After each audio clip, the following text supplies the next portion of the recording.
Boa noite a todos. Aqui é o Israel de volta com a IBNU. Estamos na nossa oitava e última aula do contexto histórico do Novo Testamento.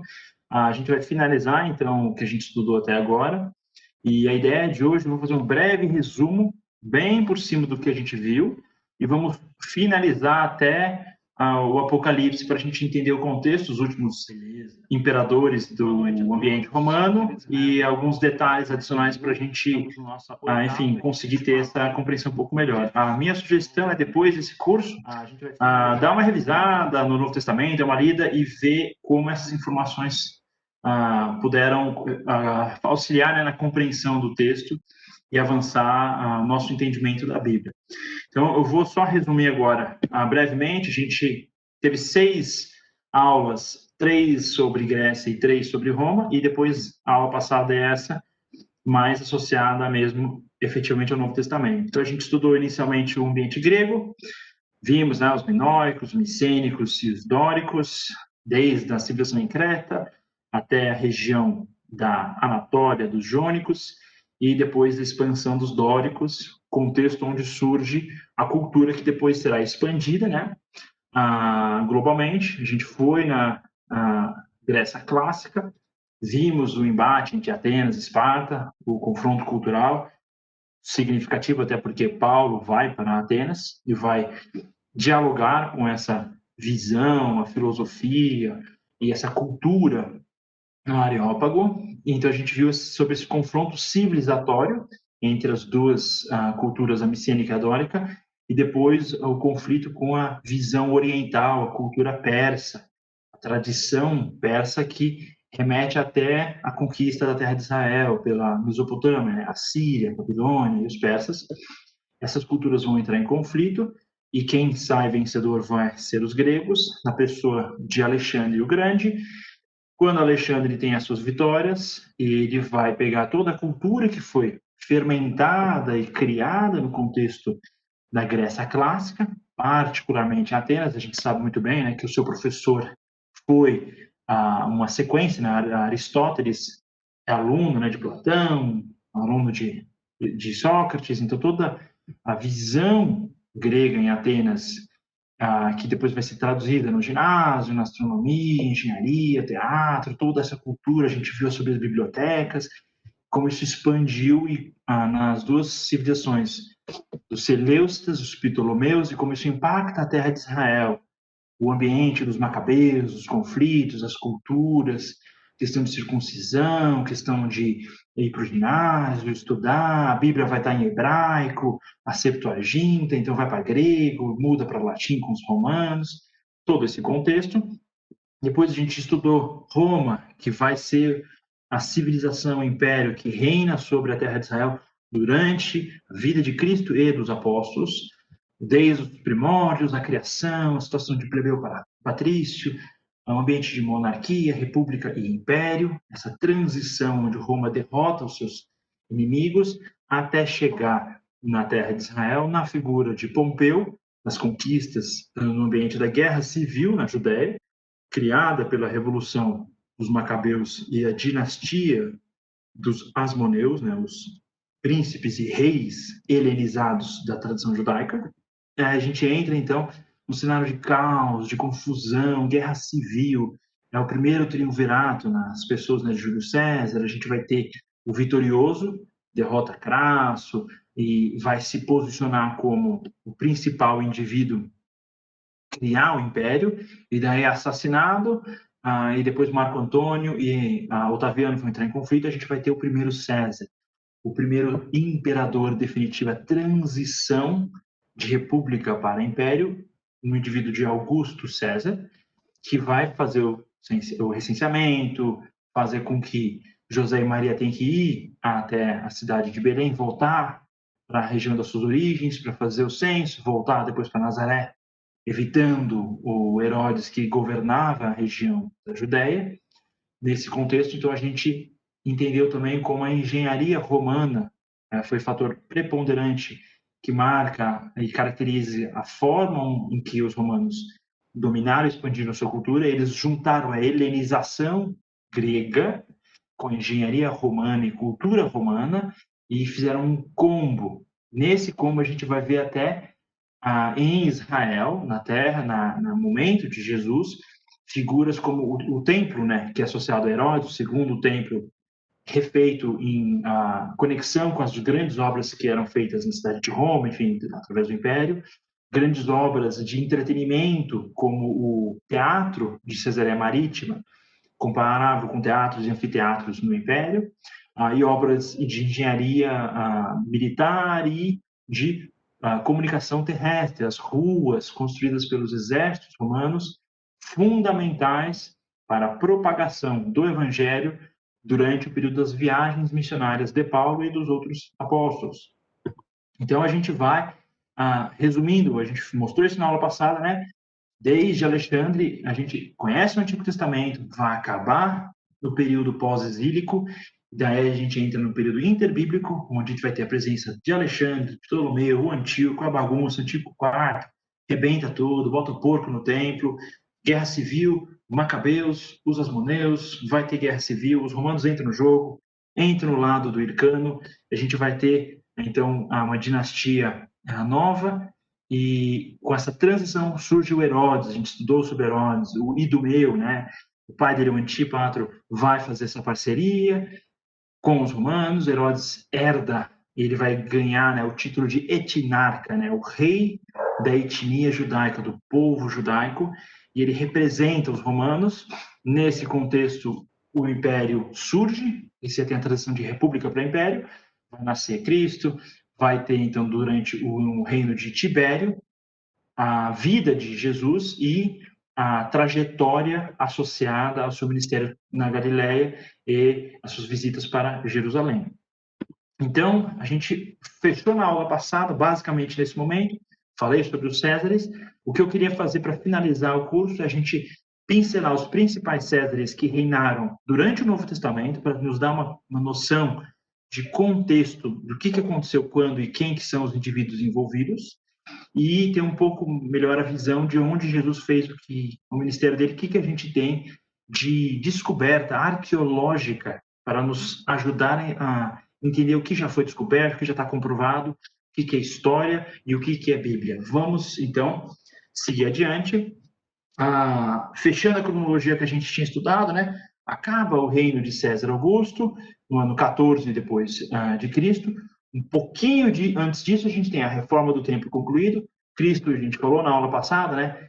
Teve uma confusão de calendário, então Jesus nasce antes de Cristo no sentido em que a data do nascimento de Jesus pode variar desde o ano 7 até o ano 2 antes de Cristo, dependendo de como se data outros períodos. Então, tem uma variação. Muito possivelmente o ano 4 é uma boa proposta.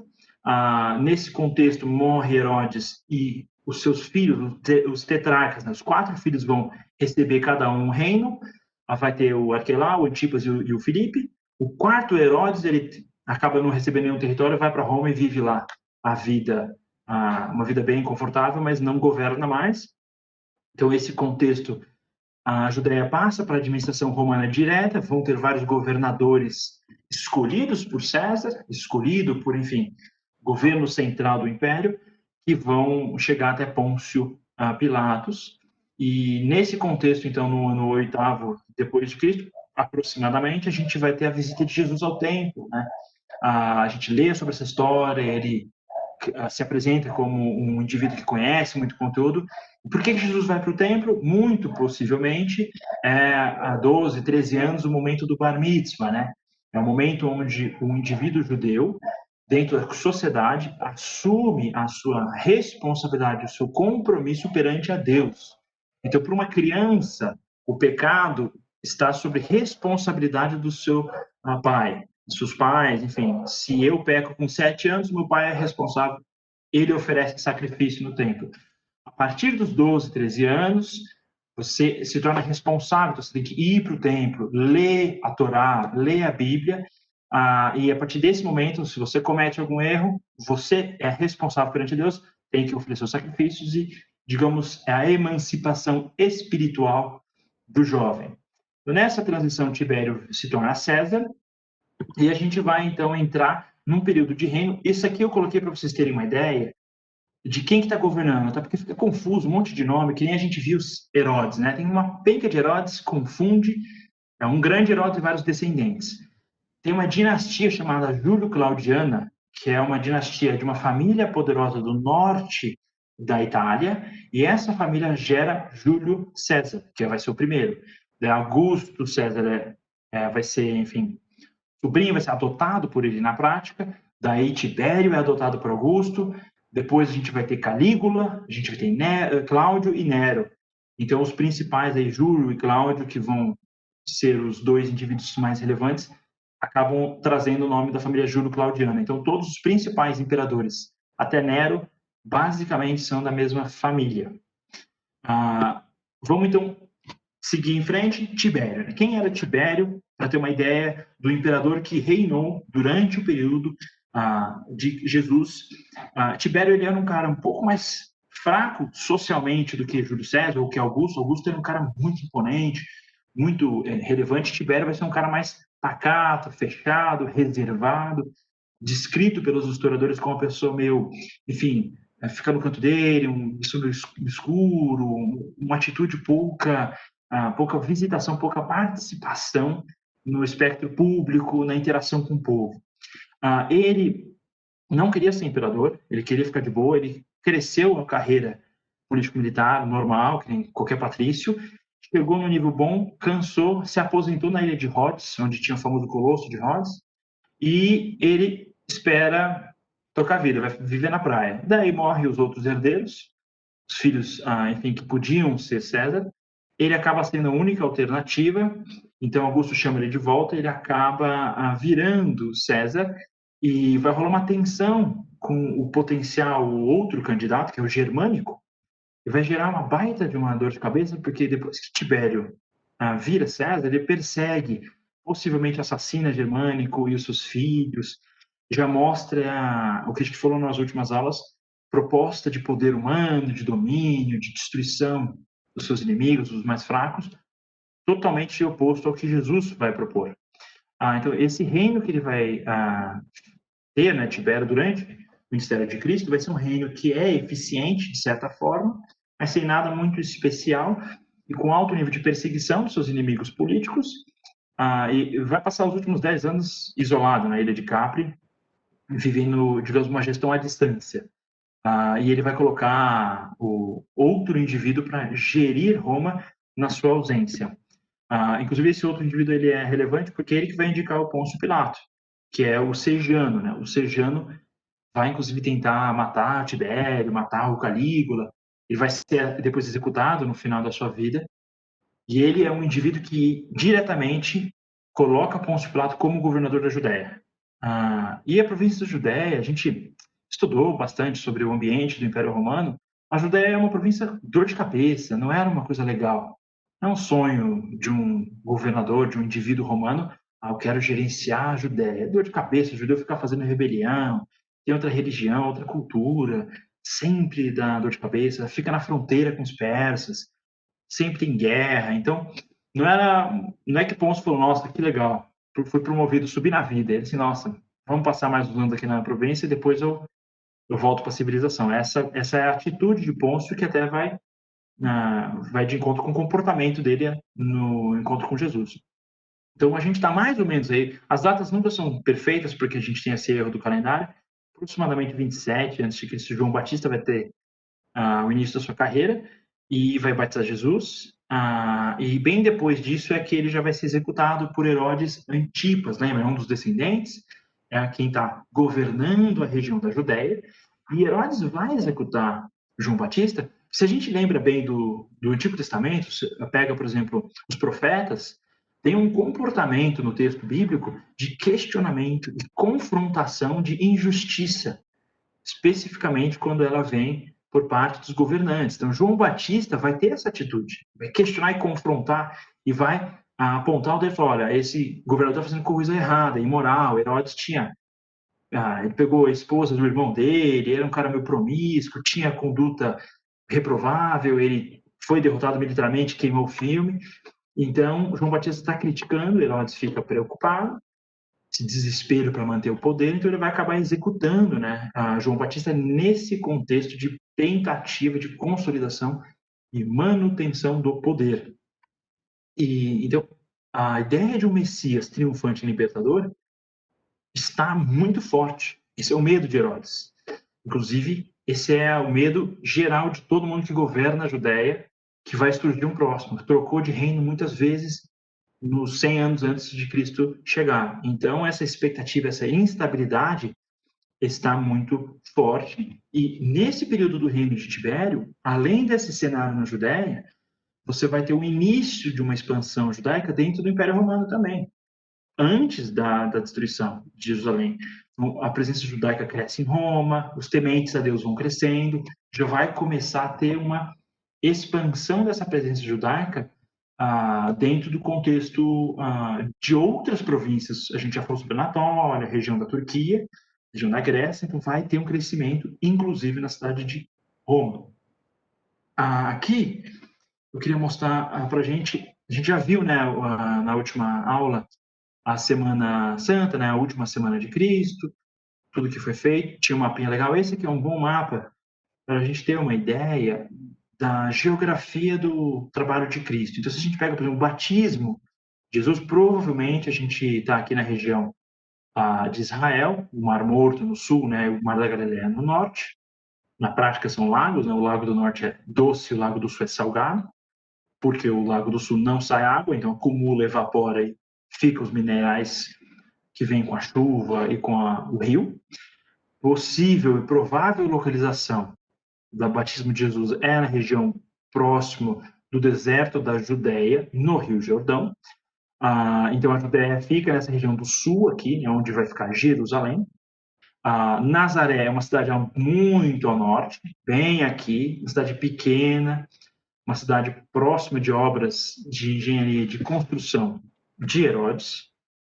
E o ministério de Jesus vai basicamente ser em volta do Mar da Galileia, esse lago que é o norte de várias cidades integradas no comércio com Damasco, integrada no comércio com a Fenícia. E esse ministério, enfim, a cura, né, de Jesus vai ser em Cafarnaum, que vai ser uma cidade basicamente um quartel-general, né, de Cristo na Galileia. Em relação às principais, digamos, descobertas arqueológicas associadas ao ministério de Jesus, tem algumas que eu queria mostrar para vocês, para a gente ter uma ideia, tá? Essa aqui é uma sinagoga de Cafarnaum. Cafarnaum é a cidade que ficava do lado do mar da Galileia, no lago da Quinéret, né? E essa cidade, ela tinha comércio, tinha muito pescador, era uma cidade relevante, ela integrava o comércio que vinha do norte ao sul de Israel. Essa sinagoga que vocês veem, ela não é da época de Jesus, ela é a partir do segundo século, então ela é posterior, mas ela foi construída em cima da sinagoga, que é uma de pedra mais escura, pedra preta, basalto, que era da época de Cristo. Então, com certeza absoluta, Cristo entrou na sinagoga que está abaixo dessa ruína durante o seu período em Cafarnaum. Outra descoberta interessante, que é legal, é uma casa que é considerada a casa de Pedro. A gente sabe do texto bíblico que Cristo vai, enfim, visitar a casa de Pedro em Cafarnaum, próximo da sinagoga, dá para ir a pé. Essas são as ruínas, né? Aqui está a sinagoga. E mais para o sul vai estar essa casa.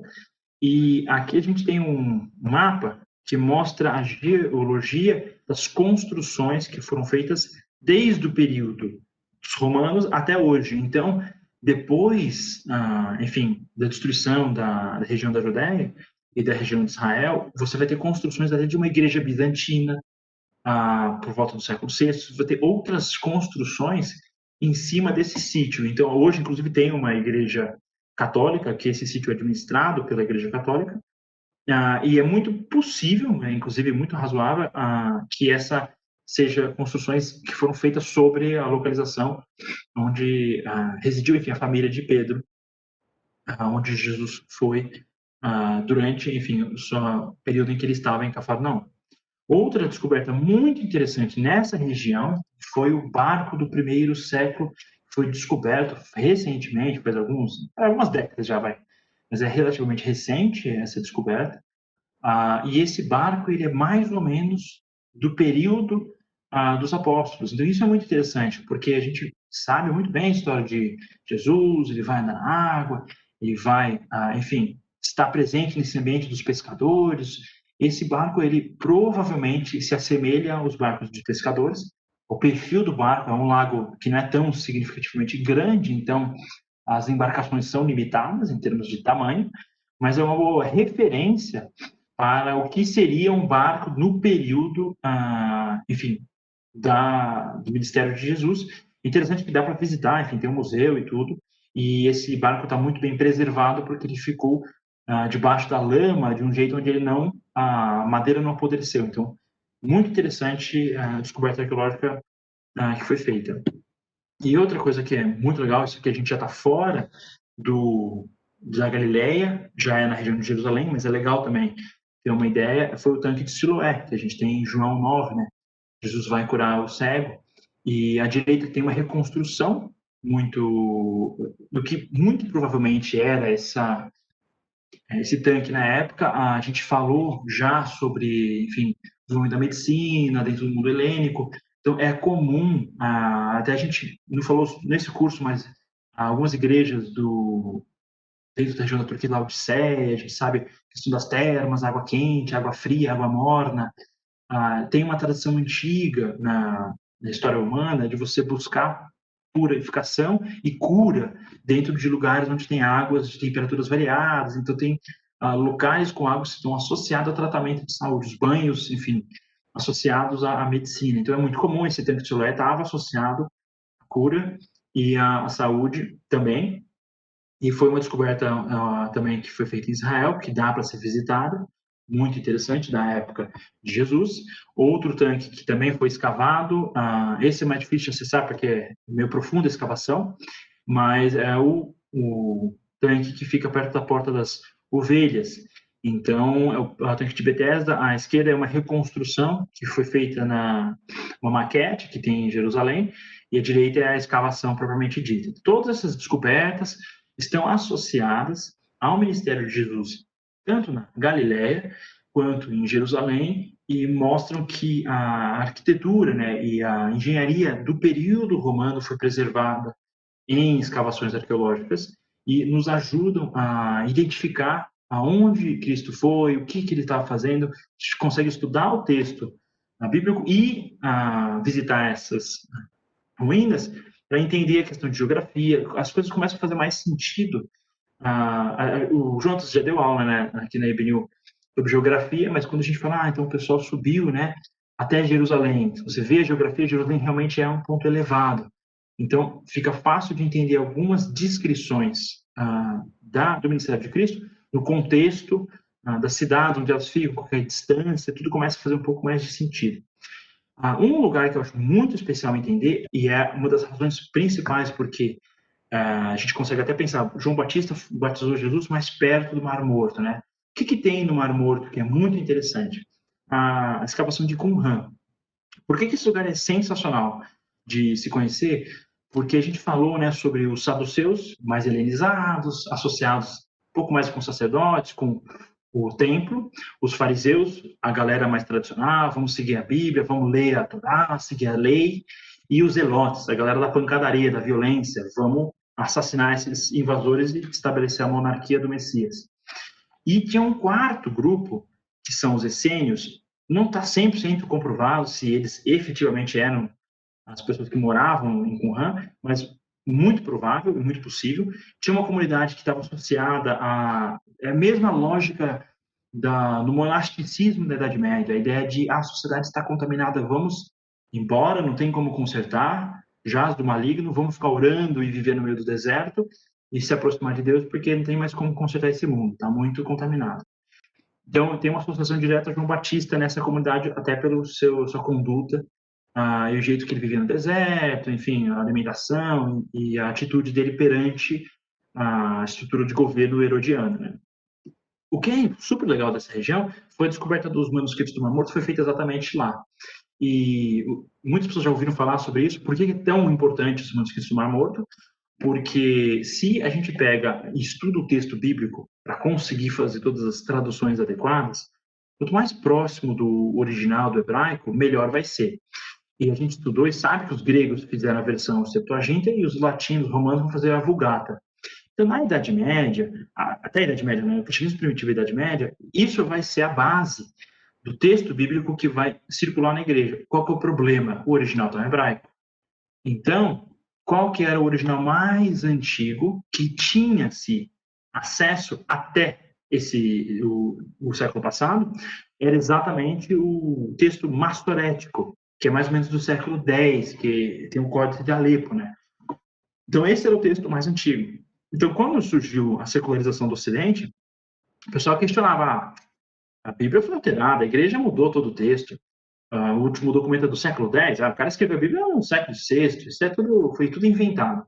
Quando se descobriu manuscritos do Antigo Testamento e outros textos, até apócrifos, junto dessa comunidade, que eles, semelhante aos monges medievais, copiavam, né, o texto, só que no caso em hebraico, você tem quase todo, o livro de Isaías está completo.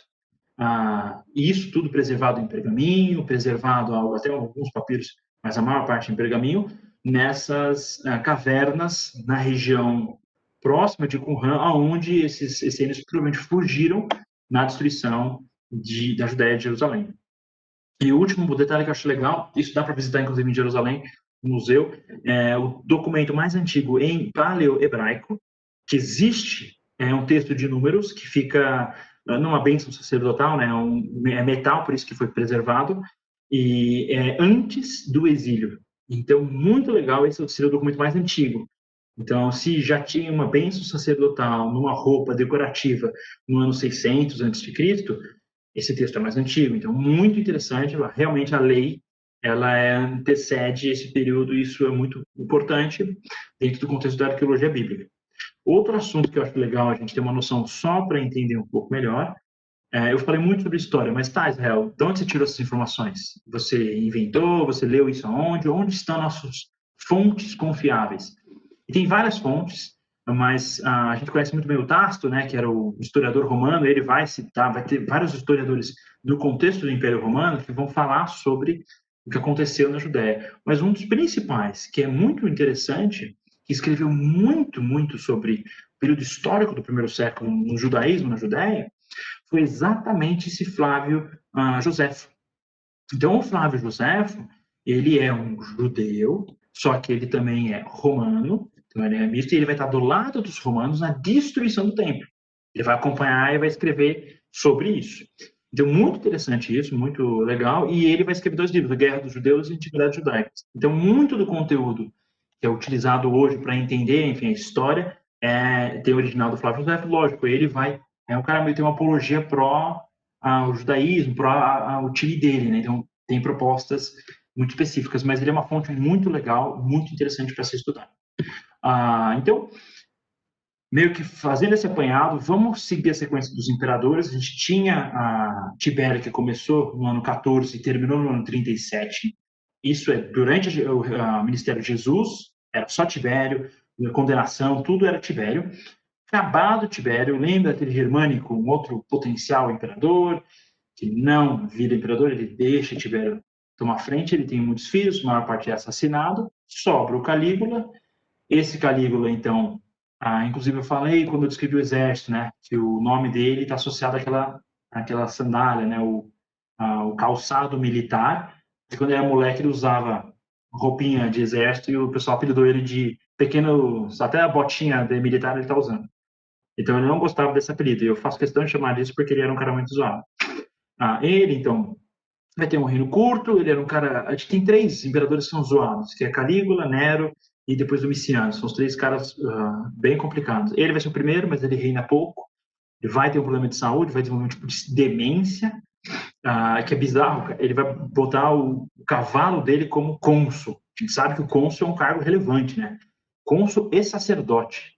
O cara tem que ser muito doido para, no contexto romano, colocar um cavalo como cônsul em Roma. Esse é o nível de demência que ele chega. Para ter uma ideia de como esse cara era complicado e como a situação digamos, judaísmo do segundo templo na Judéia na época estava fragilizada, Ele pediu para o governador romano da província da Judéia, já era depois, não era mais Pôncio Pilato, colocar uma estátua dele dentro do templo. E o governador falou, cara, você bebeu demais, vamos segurar um pouco, vamos repensar, porque meus judeus não curtem essas coisas. A última vez que botaram um porquinho lá, deu ruim. Lembra que fizeram a estátua de Zeus? A galera fica brava. Então, ele conseguiu persuadir e o Calígula acabou no final falando, tá bom, não vou fazer não. Então, dentro desse contexto de Calígula, é que o Herodes Agripa, o primeiro, né, vai ser amigo pessoal, inclusive, dele, vai assumir, eu falei sobre isso, né, teve só governo de romanos, né, e daí teve o último rei judeu, que é o Herodes Agripa, que reina só alguns anos, no finalzinho, enfim, da gestão de Calígula, e ele vai retomar, né, o último, digamos, herdeiro herodiano. E nesse começo, Herodes está alinhado já com Calígula, e ele vai começar os primeiros, digamos, momentos de perseguição que vão atingir os judeus que já estão seguindo Cristo, já são os cristãos. Então, depois de Calígula vai ser Cláudio, como eu falei, da dinastia Júlio-Claudiana. Cláudio é do bem, então Júlio é o cara que começa, Cláudio claramente vai ser um cara mais parceiro. Ele é irmão do Germânico, que era o melhor general, inclusive pode ser até considerado um dos melhores generais da história do Império Romano, o cara era bom. E o nome dele está associado às conquistas do pai dele, que conquistou regiões na Germânia, que é hoje a Alemanha, né? Esse imperador Cláudio é irmão desse germânico, ele só não foi morto porque ele tinha um problema físico, era manco e gago. Então ninguém achou, esse manco, esse gago nunca vai virar imperador romano. Então ele não foi assassinado naquela perseguição. Já que Calígula, enfim, dá ruim, Cláudio entra como alternativa. E curiosamente, já que o pai dele era militar e estava expandindo na Alemanha, Cláudio foi o primeiro imperador nascido fora da Itália. Já havia um negócio mais global, esse império. E esse Cláudio ele é meio irrelevante. No período de Calígula, vira cônsul e senador, mas lembrando, né? Calígula botou o cavalo dele para ser cônsul, então a referência era bem baixa mesmo. Mas Cláudio, ele era um cara muito avançado intelectualmente, ele era um acadêmico, digamos, em capacidade intelectual. Fisicamente, ele era fragilizado. Inclusive, ele vai ser o primeiro imperador não militar. Queima um pouco o filme. Falou, caramba, você vai ser imperador, você nunca lutou, ele nem consegue ir para a guerra direito, mas ele tem essa pegada mais acadêmica e intelectual. Então, no seu governo, ele gerencia bem a economia e vai ter expansão militar. As ilhas britânicas vão ser, inicialmente, o sul vai ser conquistado nesse período, e ele vai organizar tudo, né? Fechar as contas que o Calígula, como todo péssimo gestor, sempre vai arrebentar as contas públicas. Então, nesse momento, eu acho que uma informação histórica muito legal a gente ter em mente foi que Cláudio vai expulsar os judeus que estavam em Roma. Lembra que eu falei que eles aumentaram a presença no período de Tibério? E esse Cláudio expulsa eles. E o que é interessante é que tem um cara chamado Suetônio, que é tipo um historiador que vai ter textos sobre esse período, e ele vai falar abertamente que Cláudio expulsa os judeus por causa de um tal de Crestos. E daí é curioso, porque tem duas possibilidades. Ou esse Crestos era um judeu que estava causando, ou pode, a gente vê o texto, pô, caramba, Crestos, Cristo, possivelmente, pode ser judeus que já simpatizavam com as propostas de Jesus Cristo. Então, bem no começo, bem cristianismo primitivo, foram só judeus e cristãos, quem foi expulso, mas enfim, deu ruim.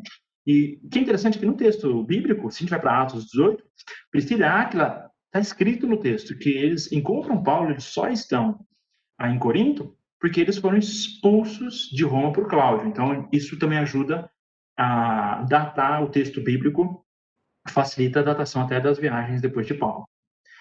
Então, esse período de Cláudio, para a gente ter um contexto do período dos apóstolos, durante esse reino que eu falei, do reino 41 até o reino 50, do ano 41 ao 54 depois de Cristo.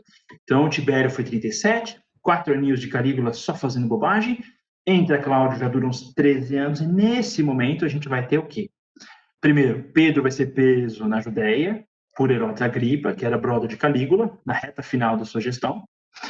E Paulo vai fazer suas viagens missionárias, as primeiras 2 viagens. A gente falou usando toda a infraestrutura rodoviária, né, feita pelo Império Romano.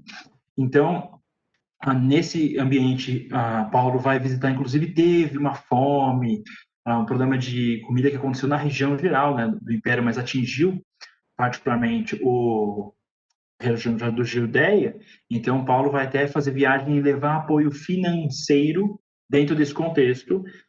Então, a primeira viagem de Paulo, quando que ela acontece? Mais ou menos ano 46 a 49 depois de Cristo, e esse período é bem durante a gestão de Cláudio, quando ele vai visitar a Galácia. Vai acabar desdobrando no livro dos Gálatas depois. E, bem, lógico, tem duas teses, né? Tem a tese do livro de Gálatas, se é do norte ou do sul da Galácia. Mas dentro da proposta que é do sul da Galácia, das principais cidades, Listra, Icônio e Derbe, Antioquia da Pisídia e tal, o Concílio de Jerusalém acontece depois dessa viagem. E no Concílio de Jerusalém é discutido exatamente o assunto do livro de Gálatas, que é a circuncisão e a lei mosaica. O cristão novo, gentil, ele tem que se circuncidar, precisa se submeter à lei mosaica ou não? E daí, basicamente, se conclui que não precisa. Então, a segunda viagem, inclusive, de Paulo, ele já está municiado, digamos, dessa decisão. Então, ele está indo, enfim, retornando, olha, no concílio isso já foi meio que definido. E nesse contexto dessa visita que ele já passa de novo pela Galácia, que é a região central da Anatólia, né, Turquia, é que ele vai ter a visão, né, da Macedônia, que a gente sabe onde fica, bem no meio, enfim, da região da Grécia, da onde vem Alexandre o Grande, de onde veio toda essa conquista da helenização.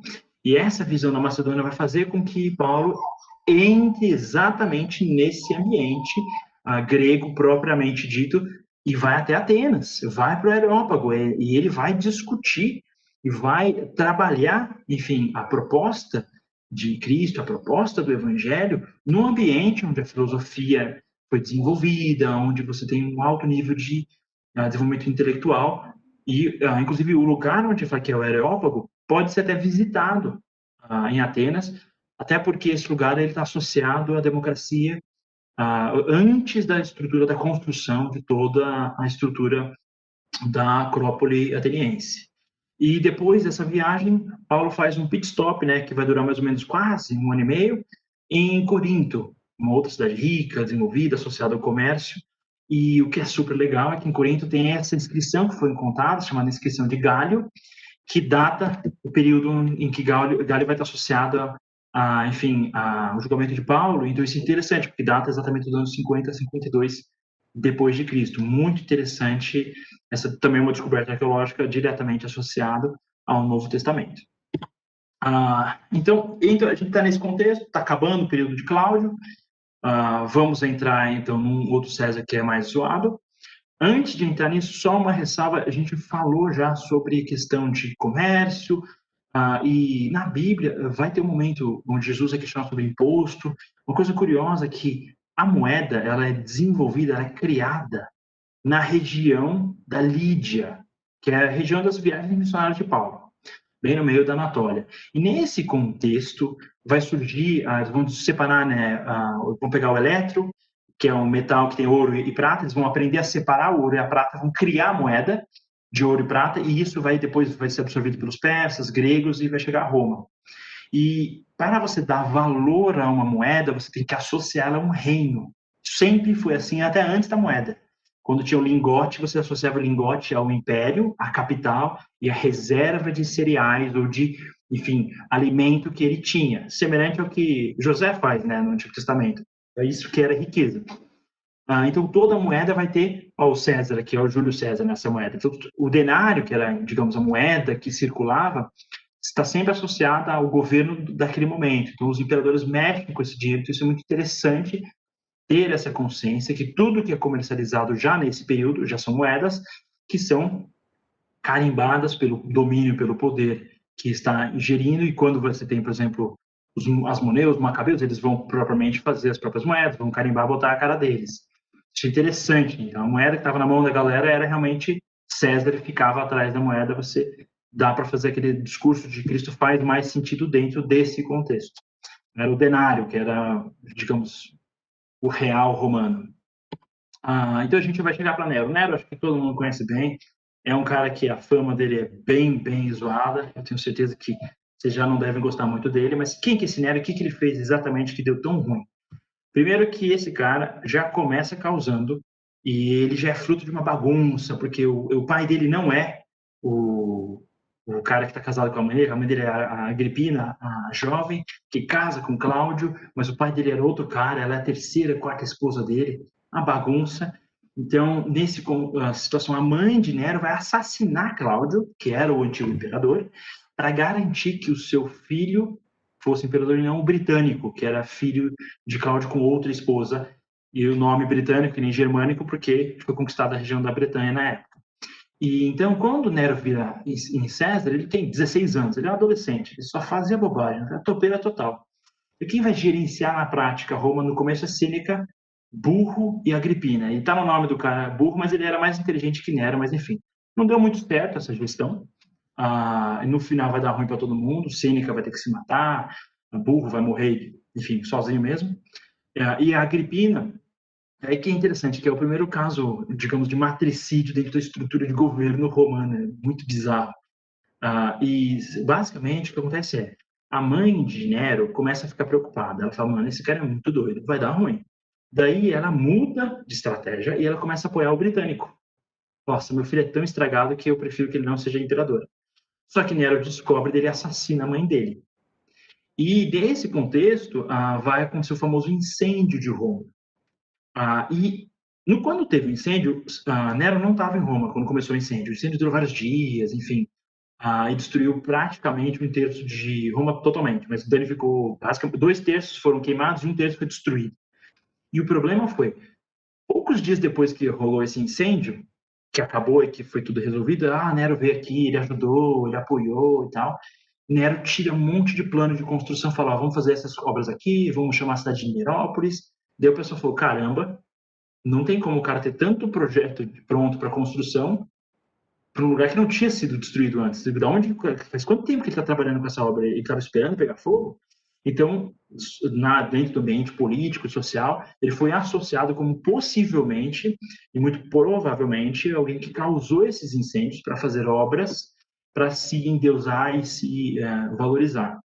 Então, nesse reino de Nero, é que o negócio já começa a ficar feio para os cristãos, e ele persegue mesmo, até porque esse cara não era gente boa com ninguém. Esse cara matou a própria mãe, se você é de outra religião, se você tem outra proposta, claramente ele não vai pegar leve.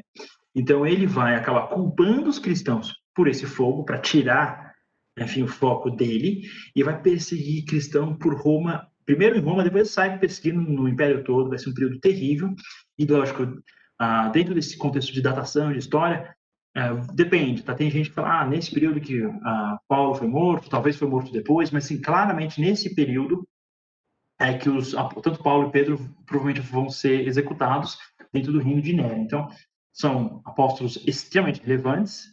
Nero está associado com a morte deles. Naturalmente, os cristãos da história não vão gostar muito de Nero. Então, os livros de história vão pegar muito pesado com esse cara, especialmente se quem está escrevendo o livro de história está num mosteiro católico no século VIII, IX. Ele vai ser odiado, ponto final. Mas ele realmente justificou o ódio que tem contra ele, porque ele era muito zoado. Então, como que a gente organiza em relação aos apóstolos? O que rolou mais ou menos? Pincelada meio para a gente ter uma ideia. A terceira de viagem de Paulo vai acontecer nesse período, 54 a 58. Lembrando aqui, o governo de Nero era bem mais longo, 54 a 68. Então, Paulo vai para a terceira viagem, ele vai ficar na cidade de Éfeso. Éfeso era uma cidade gigantesca, super cosmopolita, super integrada, comércio gigantesco. Ele falou, Marco Antônio parou lá com uma frota antes de lutar contra o Otaviano, bem localizada no mar Egeu, muito estratégica, um baita de um teatro. Tinha uma das 7 maravilhas do mundo antigo, né? O templo gigantesco para Ártemis, associada a Diana dos Efésios, né? Então, Paulo vai ficar um tempão, ficar uns 3 anos lá, fazer um bom trabalho missionário, e nesse período Paulo vai voltar para Jerusalém, vai ser preso, e daí vai rolar aquela dor de cabeça para Paulo, né? O cara vai ser processado, vai ter recurso, não sei o quê, então começa com o Sinédrio, a gente conhece o Sinédrio, que foi reinstalado no período dos Macabeus, dos Asmoneus, Salomé, dentro da região do templo, a gente até sabe onde ele fica, a gente viu na maquete, né? Ficava dentro do complexo do templo em Jerusalém. O Sinédrio, quem está julgando ele é as facções dos fariseus, dos saduceus. Ele vai apelar para o fato dele ser fariseu, usar essa estratégia. Depois ele vai para Félix, já em Cesareia Marítima. A gente também conhece a obra de Herodes o Grande. Então lá ele vai ser julgado. O Félix era um roleiro, era um cara meio corrupto. Vai demorar um pouco isso. Depois entra Festo, associado, enfim, a gestão de Agripa, e desse contexto de Herodes Agripa II, que vai ser o último gestor, que é o Herodes que eu falei, que, pra caramba, eu podia até soltar Paulo, mas ele apelou para César, enfim. Desse contexto é que Paulo vai voltar para Roma e vai ser julgado. Daí, em tese, são 3 viagens. Existe uma possível discussão de uma 4ª viagem de Paulo, em que talvez ele vai até a Espanha. Enfim, existe essa discussão, fechada, não está fechado, mas existe essa possibilidade. Então, pode ser que Paulo foi executado já na primeira vez que ele foi para Roma, ou que ele fez uma outra viagem, depois volta para Roma e daí ele vai ser executado. Mas o que a gente tem de datação mais aceita pelos historiadores é que muito provável, né, é que tanto Paulo e Pedro devem ter sido martirizados. Provavelmente os 2 em Roma, tem até o cárcere lá em Roma associado tanto a Paulo quanto a Pedro, que, digamos, no período final do governo de Nero, do ano 64 ao ano 68 depois de Cristo. Então, acho que esse é o cenário da realidade dos apóstolos, mas tem um que dura um pouquinho mais que os outros, que vai ser João. Nesse cenário, o que está rolando na Judéia? Teve esse governo bem complicado de um cara chamado Gércio Floro, e esse cara vai ser o governador da Judéia. Vai saquear o templo, ele vai causar, ele vai gerar dor de cabeça, reta final, tá? Nesse ambiente, os judeus já estão frustrados. Lembra, Calígula já queria pôr a estátua dele, Nero está perseguindo o cristão, persegue o judeu também, tá uma confusão. Não teve revolução já faz muito tempo, e os judeus já estão querendo mais uma. E daí vai rolar um conflito, e quando esse Gércio Floro, no final desse governo aí, de Nero, começa, enfim, a fazer uma gestão meio complicada em Jerusalém, os zelotes, que a gente sabe bem, são a galera da pancada, fala, viu? A gente tem razão. Não adianta discutir, não adianta a gente negociar, não vai melhorar. Só vai piorar. Então, vamos sair dando tiro em todo mundo. Só que no caso com facas, porque não tinha arma de fogo. E vai rolar, então, mais uma revolta judaica, vão expulsar os romanos da Judéia, e esse Herodes Agripa, o segundo, vaza, perde a sua relevância, e daí meio que acabou, não vai mais terreno judaico depois disso. Daí o governador do norte, que é a região da Síria, já tinha falado no contexto da luta dos Ptolomeus, vai descer para Jerusalém, vai fazer um sítio, vai sitiar a cidade por 6 dias e depois ele vai embora. E isso é muito ruim que isso aconteceu, porque quando ele vai embora, os zelotes meio que perseguem e vencem uma batalha bem tosquinha. E a questão é, os zelotes ficam mega pilhaços, viu? Aí, agora é o momento do Messias, vai vir o Messias, agora vão instaurar o final, agora finalmente vai ter um reino judaico. Eles estão pilhados e já vai gerar uma tensão, porque os cristãos que já tinham seguido Jesus falam assim, espera um pouco, o Messias já chegou. Como assim? Agora vai ter mais uma guerra. Então, os cristãos, na sua maioria, vão acabar fugindo de Jerusalém, enquanto os judeus, que ainda não estavam conectados com Cristo, vão buscar refúgio em Jerusalém. Vai ter atitudes diferentes em termos de como que se lida com essa ameaça romana que vai vir. Você bate em romano, no dia seguinte ele chega. É uma questão de tempo. E nesse cenário, a gente vai ter um período de confusão de imperadores, vai ter umas transições de imperadores. O que a gente sabe é o seguinte: naquela época, o Vespasiano ele vai ser escolhido, ele ainda não é imperador, para resolver essa confusão. Vai lá, Vespasiano, cuide dessa bagunça. E quando ele vai cuidar dessa bagunça, ele vai levar um exército gigantesco de 60, pode até ser 80 mil no momento do sítio, mas por volta de 60 mil soldados. A gente viu de legião, umas 10 legiões, é muita gente mesmo, é muita violência. E ele vai começar a arrebentar a Judéia, em direção a Jerusalém. Só que, entre o governo de Nero e Vespasiano, vai rolar um monte de rei. Vai ter um período que vai ter 4 imperadores em um ano. Confusão. Nessa instabilidade, o ataque em Jerusalém é pausado. E vão definir quem vai ser o imperador. Então, vai ter uma pequena trégua que potencializa ainda mais o movimento dos zelotes. E daí tem uma coisa muito ruim que os zelotes vão fazer. Que esses zelotes, eles vão fazer uma coisa bizarra. Eles vão queimar reserva de alimento. Por quê? No ano 68 a gente tem Nero, ano 69 é bagunça, fica trocando de imperador, é um é outro, e no final Vespasiano vai se consolidar como imperador. E ele é o mesmo cara que estava gerindo a guerra contra os judeus. Então, Vespasiano falou assim, cara, não é mais meu problema, mando Tito, meu substituto, entra em jogo. Então Tito vai continuar essa guerra. Só que Vespasiano vai trazer o exército dele de volta para a Roma. Então o exército de Tito é mistura entre o exército romano e ele vai acabar contratando mercenários. Lembra, tem os auxiliares. Então, dentro do exército romano, você sempre tem soldados de povos conquistados. Você pode contratar mercenário. E mercenário é diferente de cidadão, ele não está sujeito às leis romanas da mesma forma. Isso já é um problema. E o segundo problema é o que eu falei dos zelotes. Com essas vitórias, mais ou menos, que eles acharam que eles estavam tendo, eles começam a subir para a cabeça. A gente vai ganhar, a gente vai ter vitória. Então, Jerusalém tinha recursos suficientes para durar um sítio longo, que na antiguidade as cidades são sitiadas. No Antigo Testamento, Ezequias vai durar muito tempo, porque ele vai blindar o acesso à água. Então, você consegue durar muito tempo num sítio militar. Só que esses zelotes, eles surtaram e falaram assim, ó, se a gente destruir toda a comida guardada aqui, o povo judeu vai ter que lutar e a gente vai ter vitória. Então, é a mesma estratégia que os espanhóis fizeram nas Américas, né? O Cortés afunda os navios, daí os espanhóis vão ter que lutar até a morte contra os astecas e a gente vai ganhar a batalha. Essa lógica, só que não deu muito certo, porque eles tinham mais vantagem durando mais tempo, porque o exército era mercenário. Mas não, vamos queimar a comida e vamos para a briga. Nesse cenário, então, Tito vai conseguir lutar sob a gestão de Vespasiano e arrebentar com os judeus. Mas, então, para a gente focar em Roma, o que está acontecendo durante esse período? Vespasiano está governando, ele consolida o poder depois dessa confusão, esse Tito está rolando para lutar contra os zelotes e vai rolar uma vitória significativamente contra esses judeus. Uma ressalva histórica, né? Eu coloquei aqui a imagem do Coliseu, porque é nesse período que o Coliseu vai ser construído. Tem uma visão um pouco equivocada, que é comum no mundo, enfim, cristão, de que o Coliseu está associado à perseguição dos cristãos. Isso é muito improvável. A questão é que o Coliseu ele vai comemorar a vitória dos romanos contra essa revolução judaica. Então, de certa forma, ele está associado à opressão romana contra o povo judeu e, naturalmente, contra os cristãos, que o cristianismo nasce dentro do contexto judaico. Então, tem esse aspecto. Mas, em termos de utilização efetivamente para perseguir os cristãos, é muito improvável que o Coliseu esteja associado a isso diretamente, até porque a perseguição de Nero é antes do Coliseu.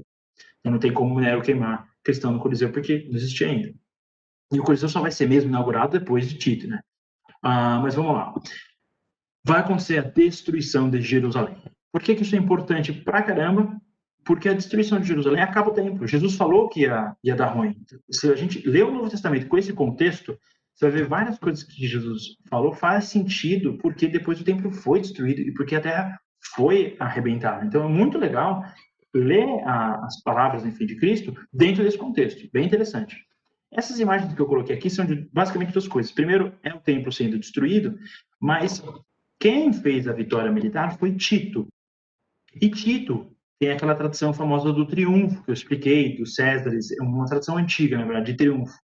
Eu tenho uma vitória triunfal, eu vou, então, fazer aquela entrada triunfal. E Jesus fez uma bem diferente, mas semelhante em termos de contexto histórico. Outra forma de celebrar o triunfo é fazendo o Arco do Triunfo. Conhece, tem um monte de arco de triunfo. Napoleão fez arco do triunfo. E o arco de triunfo de Tito, da vitória contra os judeus na Revolução, que aconteceu no final dos anos 70, ela vai ter na sua descrição, no seu desenho, em Roma, isso que dá para visitar em Roma, é bem interessante, esse desenho aqui, que são os soldados romanos que estão saqueando a cidade de Jerusalém. Olha aqui, a menorá, que era um dos utensílios do templo, que estava presente. Então, vai ser destruída e vai ser saqueada essa cidade. E tem mais um problema. Os soldados romanos não tinham costume de saquear e destruir integralmente, porque eles tentavam sempre colocar o templo deles e colocar a cultura deles depois. Mas esse exército mercenário estava um pouco menos interessado em preservar a cultura romana, mais interessado em ter mais dinheiro no bolso.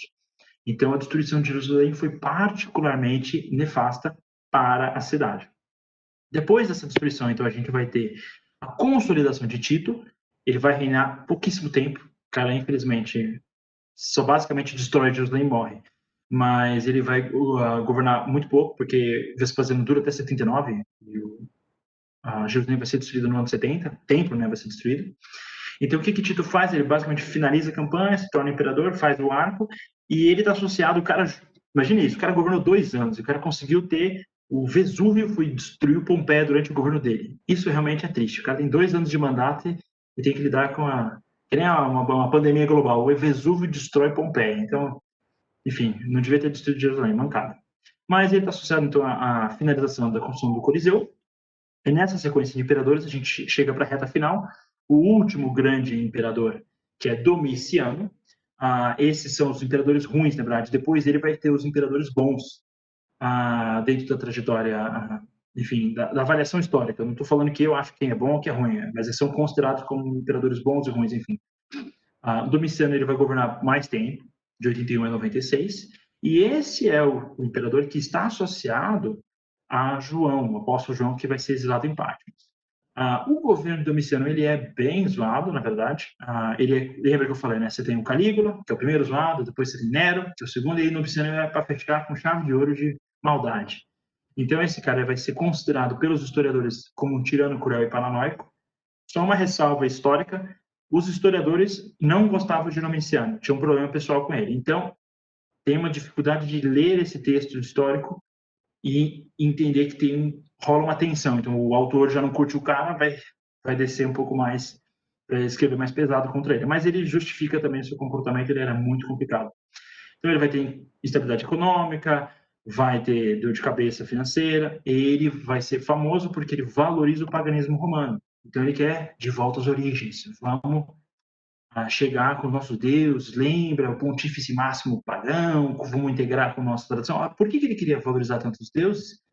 Porque ele não é daquela tradição, lembra que eu falei da Júlio-Claudiana? Então, para ele justificar a sua origem como governo, ele queria se associar aos deuses. Isso é muito comum. Todos os políticos estavam associados aos deuses indiretamente, como até descendência. Então, nessa sua valorização do paganismo romano, naturalmente ele vai perseguir os cristãos e bastante.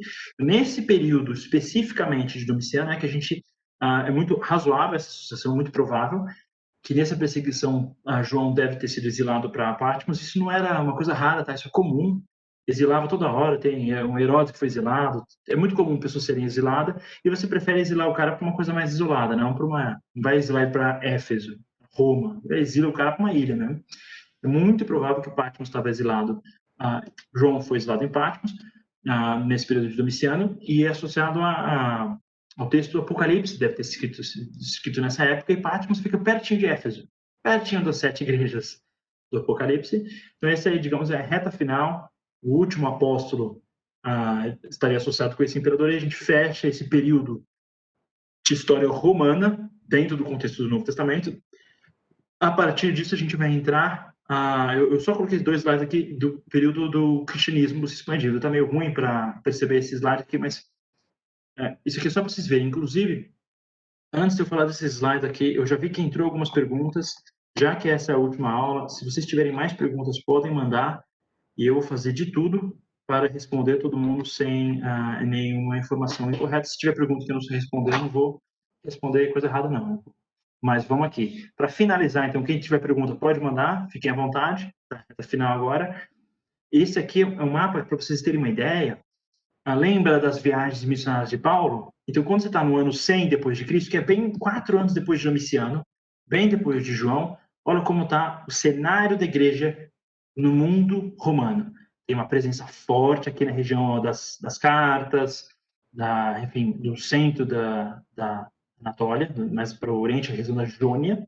O cristianismo primitivo ele vai se desenvolver bastante na região da Judéia, bastante na região da Jônia, por isso que a gente tem que estudar os gregos, e a região da Acaia, né, e da Macedônia. Então, as regiões de presença cristã no começo da igreja primitiva é basicamente Judéia, Anatólia e Grécia. Esse ambiente. E, lógico, vai para a sede, vai para Roma, vai para a capital, vai estar, então, nessa região também, e a região aqui de Cirene, Alexandria. Então, esse é o ambiente onde o cristianismo vai se propagar e se estruturar inicialmente. E daí, quando vocês têm um mapa final, né, mais do ano 300, isso é na reta final, quando depois o cristianismo vai ser legalizado, vai deixar de ser religio ilícita. Você pode ser cristão e não vai ser esquartejado na rua. Olha que legal esse mapa aqui. Verde é a maioria cristã. Então, olha, exatamente a região da Ásia Menor. Paulo realmente tinha uma estratégia boa de missões. Essa região mais ao norte está associada ao reino da Armênia. Tem uma tradição antiga que o reino da Armênia foi o primeiro reino oficialmente cristão. É nessa região aqui.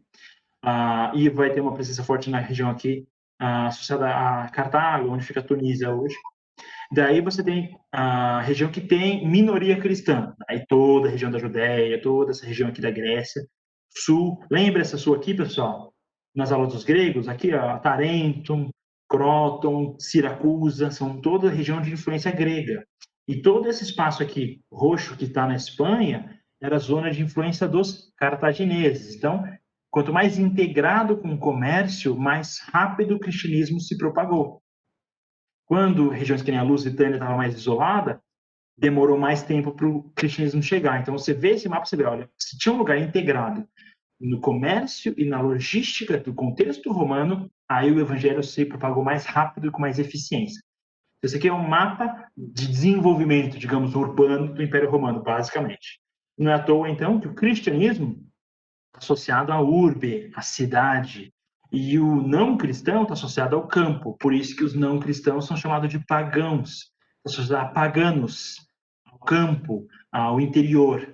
Exatamente por causa desse contexto da expansão do cristianismo, enfim, após as missões dos apóstolos. Mas em relação ao que tinha preparado para a aula, é isso. Eu vou entrar aqui nas perguntas. Agora, vocês me dão só uns minutinhos para ler aqui. Deixa eu ver aqui as primeiras perguntas. Vamos lá. Aqui, primeira pergunta é: o livro de Enoque, ou parte dele, influenciou fortemente o pensamento religioso popular na época de Cristo? O livro de Enoque, para quem não sabe, é um livro que é considerado apócrifo, ele não é considerado cânon por nenhuma tradição, enfim, dentro do contexto. Acho que o máximo que influenciou foi a tradição da Etiópia, mas as principais traduções cristãs não reconhecem, enfim, o livro de Enoque é considerado apócrifo. O livro de Enoque, ele influenciou o pensamento religioso? Muito provavelmente. Então, se você vai nos manuscritos do Mar Morto, do contexto lá de Qumran, tem o livro de Enoque lá, por exemplo, está preservado. E algumas, inclusive, é curioso isso, acho que até recomendo para quem não conhece, dar uma estudada depois para ter uma ideia. Tem muitas visões que existem na mentalidade cristã hoje em dia que, na realidade, não estão na Bíblia, estão no livro de Enoque. E acabaram influenciando o cristianismo de maneira meio confusa. É interessante ter uma ideia. O livro de Enoque tem mais do que um livro, na verdade são 3 livros, e tem cada um, enfim, não vou entrar em profundidade aqui, mas tem algumas características que eles trabalham um pouco a guerra dos Nefilim, dos gigantes. Como que eu poderia descrever o livro de Enoque?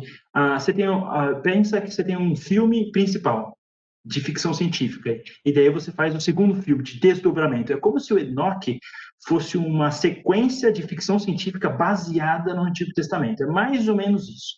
Então, não é digamos, texto considerado sagrado e considerado parte do cânon bíblico, mas ele meio que escreve umas histórias bem legais que estão diretamente associadas à tradição do Antigo Testamento, e ele influenciou, sim, tem algumas características que a gente percebe até pelo jeito que foi escrito o Novo Testamento, que é muito possível que o autor tinha tido acesso ao livro de Enoque, até como fonte de informação histórica que tem algum conteúdo que faz sentido. Mas é isso que tem sobre o livro de Enoque. Aqui tem mais uma pergunta, deixa eu só ler aqui antes de entender direitinho. Deixa eu só ler essa pergunta aqui, tá? Então, eu vou ler para vocês entenderem que eu estou respondendo, mas vamos lá. Basicamente a pergunta é: entendemos que a crença dos saduceus é muito diferente da crença dos fariseus. E ainda parece haver a crença popular semelhante à dos fariseus, mas com interpretações expectativas sobre o Messias. Então, sobre a crença dos fariseus e dos saduceus, elas são semelhantes, e a crença popular é mais para os fariseus. Lembra do contexto? Eles são diferentes? Sim. Eles são absolutamente contraditórios? Não. Os saduceus e os fariseus, eles são dois, digamos, duas orientações diferentes a partir do mesmo texto, a partir da mesma lógica. Um é mais legalista e tradicional, e o outro mais aberto e aceita as outras culturas. No caso, era a cultura helênica, que é o que estava rolando naquele momento. Eles são totalmente contraditórios? Não são. Muita da essência está associada. Mas quando Jesus fala, por exemplo, tem um momento que ele vai discutir nesse contexto em que o saduceu não acredita em ressurreição e o fariseu acredita. E ele vai trabalhar esse assunto. Nesse assunto tem uma diferença. Agora, em relação à popularidade, o saduceu é elite, né? O saduceu está associado a um pessoal um pouco mais classe alta. Então, em termos de popularização, o fariseu é muito mais bem recebido, né? E ele era muito mais, tinha mais, acho que, traquejo com o povo. Agora, a expectativa do Messias, ela estava em todas as vertentes, porque isso estava na tradição, tem que ter um Messias associado a Davi, isso era geral. A questão era o que esse Messias precisa fazer dentro de cada perspectiva. Daí aí podiam ter algumas variações de expectativas, né? Você vai falar para um zelote que o Messias não vai bater em ninguém, ele vai falar, caramba, qual que é a graça então? Então você tem perspectivas um pouco diferentes, mas a essência da visão deles era a mesma base. Só as interpretações e as orientações tinham diferenças pontuais. Sendo lógico que os fariseus eram um pouco mais populares. Mais aqui uma pergunta. Aqui. A pergunta é: boa noite. O imperador Cláudio expulsou os judeus de Roma. Qual foi o motivo mesmo? Aquila e Priscila foram para Corinto por esse motivo? Vamos lá.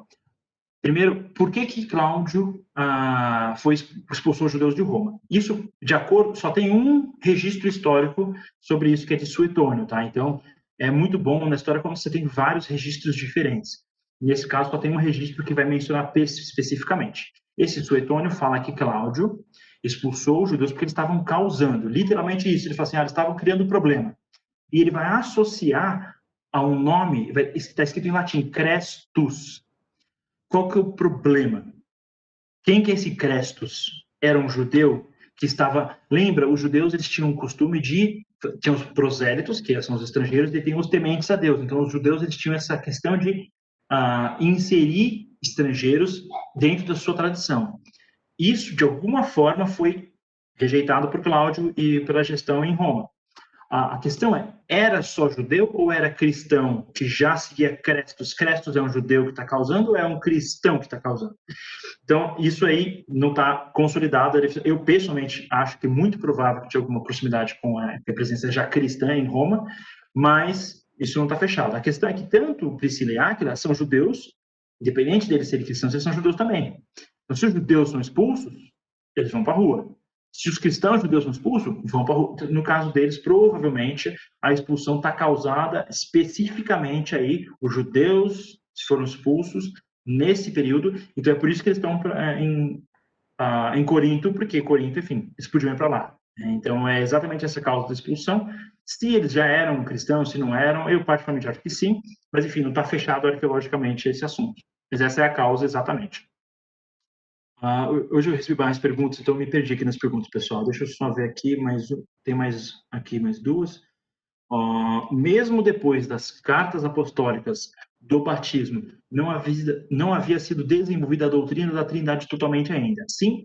Então, em relação à doutrina da Trindade, daí é um pouco mais complexo, porque a doutrina da igreja, a primeira resposta é que não tem nenhum registro fechado sobre Trindade dentro desse período aí, tá? Não está especificamente fechado, não tem, digamos, uma explicação técnica, uma decisão, uma posição sobre a igreja, sobre Trindade no ano 90, por exemplo. Qual que é a questão? Teve o concílio que eu falei de Jerusalém, né, que é no ano 50, que vai fechar a questão de circuncisão. Então, os assuntos vão ser trabalhados. Qual que é o problema quando a gente estuda uma religião que ela é religio ilícita, ela é proibida?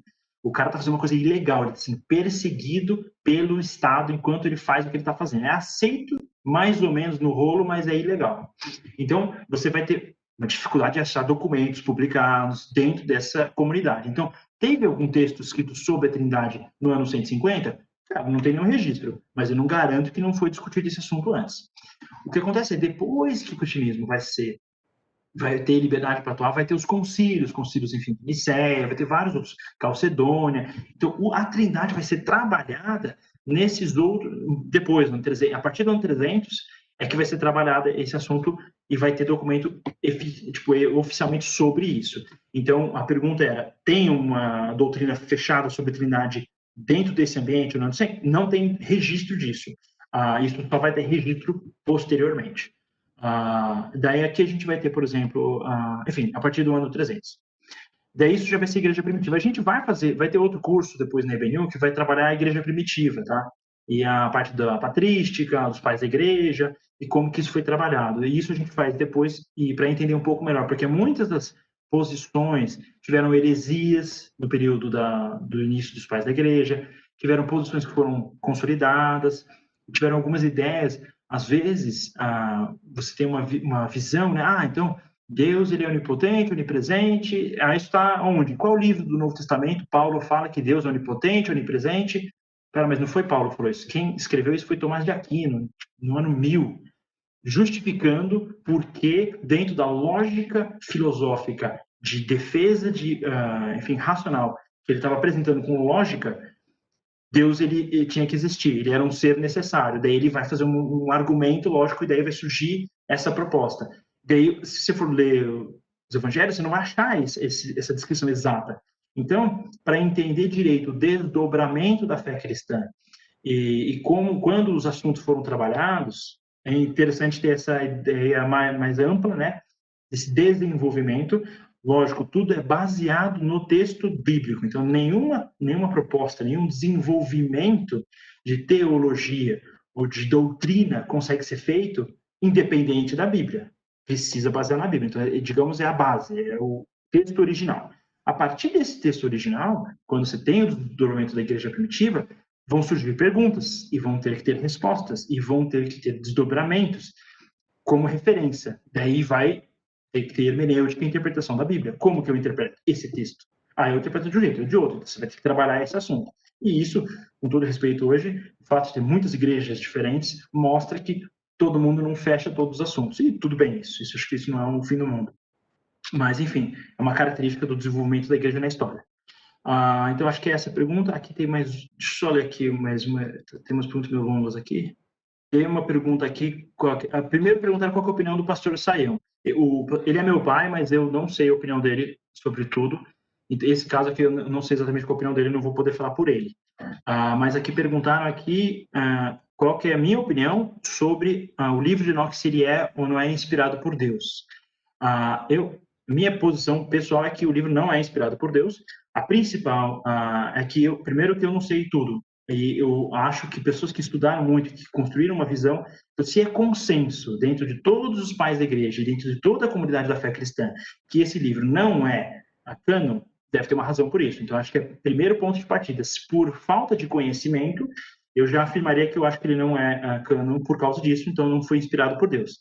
E a segunda é, quando eu estudei um pouco mais o texto, claramente o texto, eu não estudei todos os livros, estudei só um deles, mas claramente eles não têm o mesmo perfil dos livros canônicos. Então, quando o autor quando o texto é considerado inspirado por Deus, isso reflete na forma que o autor escreve. Então, se você pega, por exemplo, quando teve a Reforma Protestante, tinham 7 livros que eram considerados deuterocanônicos, ou seja, Deuteronômio, segunda lei, né? Deuterocanônico é segundo cânon. É tipo a Bíblia da segunda divisão, mais ou menos. Quando os protestantes traduzem a Bíblia para a língua comum, Lutero vai traduzir para o alemão, a Contra-Reforma fala, espera um pouco, a Bíblia original católica tem mais 7 livros, esse você não traduziu.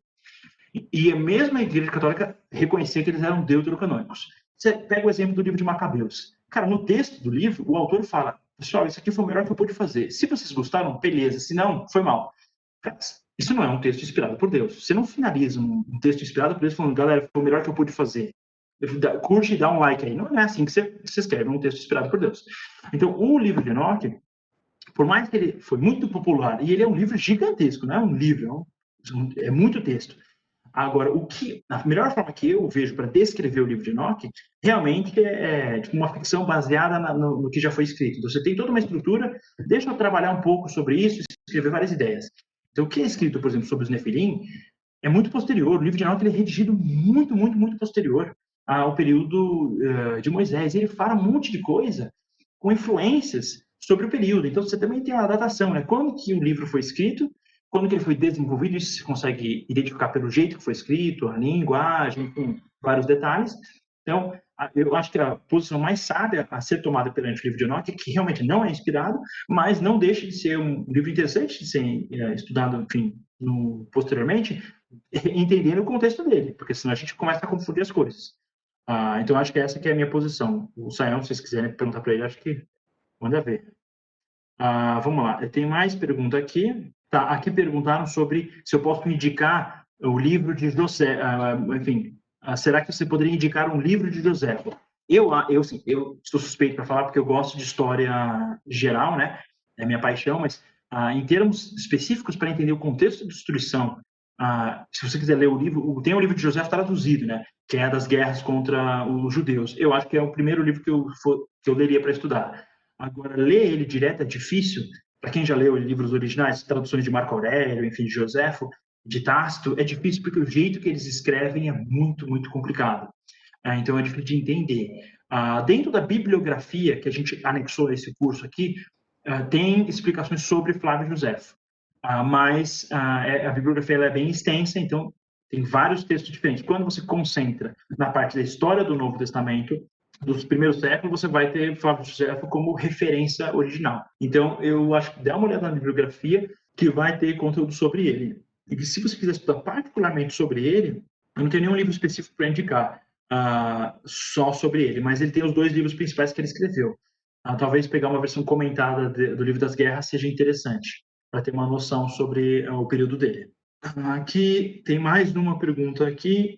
Em Massada, após a destruição do templo, os zelotes cometeram suicídio coletivo. Isto não era condenado pelo judaísmo? E aí deu ruim, exatamente. Isso aí, enfim, eu não estava pessoalmente em Massada para ver, então eu não consigo garantir que eles cometeram todo suicídio, mas em tese foi isso que eles fizeram. Qual que é a explicação para esse momento, né? Primeiro tem 2 explicações que foram feitas no contexto. Eu falei sobre Massada, né? Massada é aquela fortaleza. Quando teve a guerra que, enfim, Tito vai destruir Jerusalém, os judeus vão fugir para Massada, eles vão conquistar Massada. Quem são esses judeus? São os sicários, que é aqueles assassinos lá, o Assassin's Creed do judaísmo, e os zelotes. Eles vão conquistar uns 1000 caras lá. E Massada é uma fortificação no meio do deserto e eles conseguem se proteger de mais ou menos 3 legiões que já estavam meio perdidos, os soldados. Não era tanto soldado assim, mas era muito mais que esse, lá, 10 vezes mais que esse. Então, nesse contexto, os judeus vão ser ameaçados até a morte, eles vão estar lutando numa posição elevada, numa fortificação em cima de uma montanha, e os romanos estão avançando. Então, é uma questão de tempo até os judeus serem conquistados, mortos, escravizados, as mulheres estupradas. Essa era o futuro. Daí eles tiveram que decidir entre vamos virar escravos, vamos ser estuprados, vamos ser massacrados, isso vai rolar? Ou tem uma alternativa? Mediante essa luta final, a última posição militar judaica na Terra de Israel até 1948, definitivamente, como que a gente faz? Então, o que Flávio José fala que aconteceu foi que os soldados decidiram entre eles, né, fala assim, olha, vamos então nos matar, mas como foi feita a pergunta, o suicídio é pecado, né? Não pode fazer no judaísmo. O que a gente faz? O que eles fizeram foi, a ideia, inclusive tem escavação, tem um museu lá em Massada que você consegue ver, eles escavaram pequenas óstracas, né, que são pedaços de argila que eles colocam o nome das pessoas, eles fizeram tipo um sorteio, e daí basicamente é o seguinte, você faz o sorteio, e daí eu não vou me matar, eu te mato. E daí outro cara me mata, daí outro cara mata o cara que me matou, e daí ninguém comete suicídio. Então é um suicídio coletivo, mas ninguém está se matando, com exceção do último cara que se deu ruim. Esse corre risco de, enfim, ter que justificar para Deus o que ele fez. Mas a ideia exatamente era essa, que cada um matava a sua família, sua esposa e filhos, e depois, entre os homens, eles organizaram uma hierarquia, por sorte, e daí um ia matando o outro até chegar no último, que basicamente ia ter que se matar. E eu não lembro exatamente, mas acho que no final sobrou acho que uma mulher, umas crianças, sobrou acho que 4, 5 pessoas que acabaram não morrendo. Não sei se um cara não quis matar a esposa e acabou protegendo ela, mas não lembro exatamente. Então essa foi a solução que o povo lá teve naquele momento para conseguir, digamos, não cometer esse crime que o suicídio é totalmente proibido no judaísmo, e essa seria a justificativa que tem uma certa embasamento histórico. Muito provável que foi isso que aconteceu, até porque a gente tem as comprovações arqueológicas que foram encontradas nas escavações em Massada e estão expostos no museu, dá para visitar também. Eu acho que eu respondi todas as perguntas, que foi bastante texto hoje aqui mesmo que eu recebi. Eu acho que é isso. Não recebi mais nenhuma pergunta. Eu não sei se alguém mais tem alguma pergunta. Eu imagino que não.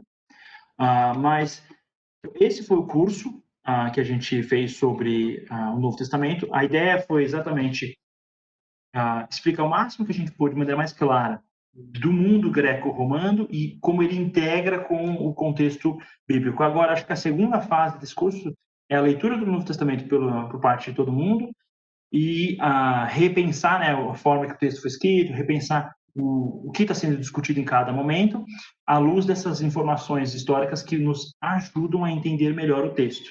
E a partir disso vão surgir novas perguntas. Acho que esse é um processo natural da gente estudar a Bíblia. Então, é isso que a gente tinha por hoje. Então, encerramos essa sequência de aulas sobre o contexto histórico do Novo Testamento. A gente vai ter aulas futuras, vai ter o próximo calendário, a BNU vai informar todo mundo do próximo calendário aí de aulas. Que Deus abençoe a todo mundo que está envolvido nesse projeto, enfim, na igreja, e a todos que estudaram, que Deus abençoe a vida de vocês. Então, nos vemos no futuro, em breve aí, nos próximos cursos que vão ser produzidos. Tenham uma ótima noite, uma ótima semana. Então, até a próxima. Boa noite, Deus abençoe.